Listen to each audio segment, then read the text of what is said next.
नमस्कार। News room में आप सभी का स्वागत है।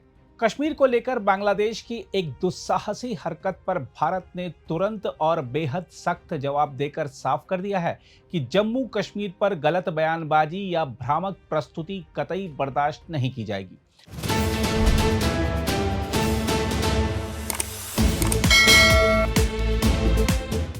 हम आपको बता दें कि ढाका में आयोजित एक विदेश नीति संगोष्ठी के दौरान उस समय माहौल अचानक गर्मा गया जब बांग्लादेश के पूर्व राजदूत तारिक ए करीम ने अपनी प्रस्तुति में ऐसा नक्शा दिखाया जिसमें कश्मीर को पाकिस्तान का हिस्सा दर्शाया गया था। भारत ने इस पर तुरंत पलटवार किया। ढाका स्थित भारतीय उच्चायोग की द्वितीय सचिव पूजा कुमारी झा ने तत्काल आपत्ति दर्ज कराते हुए दो टूक कहा कि जम्मू कश्मीर भारत का अभिन्न और अविभाज्य हिस्सा है और प्रस्तुत किया गया नक्शा पूरी तरह गलत है। भारत की इस कड़ी प्रतिक्रिया ने साफ संदेश दे दिया कि नई दिल्ली किसी भी मंच पर भारत की संप्रभुता से जुड़ी किसी भी छेड़छाड़ को बर्दाश्त नहीं करेगी। हालांकि विवाद बढ़ने पर तारिक ए करीम ने सफाई दी कि नक्शा केवल प्रतीकात्मक उद्देश्य के लिए था और वास्तविक सीमाओं को नहीं दर्शाता था, लेकिन भारत इस सफाई से संतुष्ट नहीं दिखा। हम आपको बता दें कि यह घटना ऐसे समय सामने आई है जब बांग्लादेश और चीन के बीच तीस्ता नदी परियोजना को लेकर तेजी से बढ़ती नजदीकियां भारत की रणनीतिक चिंताओं को और गहरा कर रही हैं।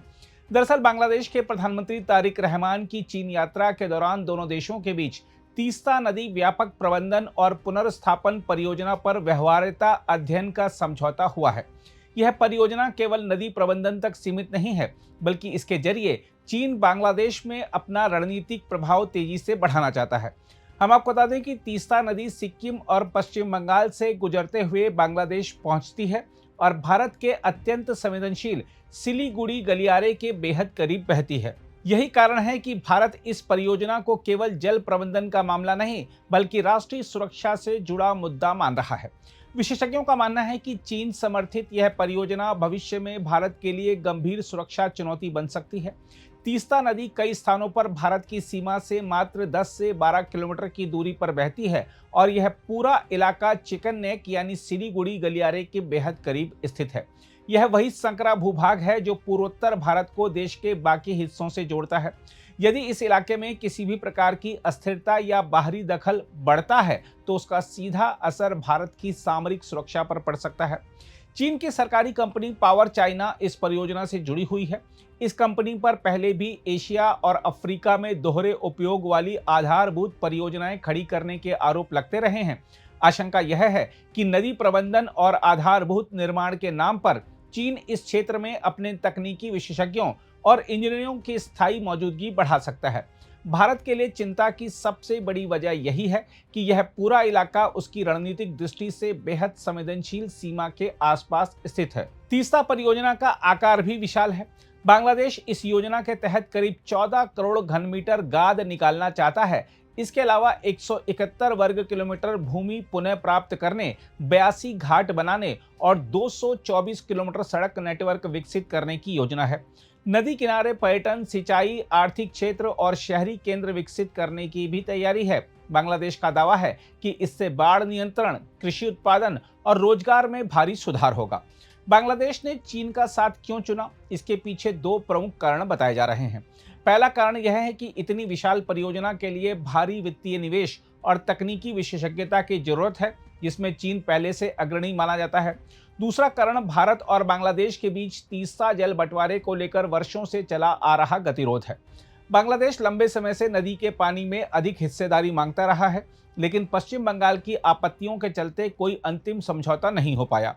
इसी बीच भारत ने भी इस परियोजना के लिए लगभग $1 अरब की सहायता का प्रस्ताव दिया था, लेकिन बांग्लादेश में राजनीतिक उथल पुथल और शेख हसीना सरकार के हटने के बाद मामला ठंडे बस्ते में चला गया।